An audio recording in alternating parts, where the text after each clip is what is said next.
Naalala ko, ang first lang na pageant na pinanood ko, Binibining Pilipinas na pinanood ko is 2010. Yung time lang yung Venus Rock.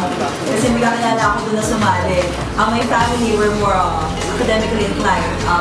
Mga lola ko, they're pharmacist, doctor. So, aral talaga. And a bit conscious ako nila. So, more on doon. Hindi ko alam na meron palang Miss Universe, mga ganyan-ganyan. Alam ko sila narinig ko, pero hindi ko talaga siya pinapanood. Tuwing nga 2010 lang talaga ito yung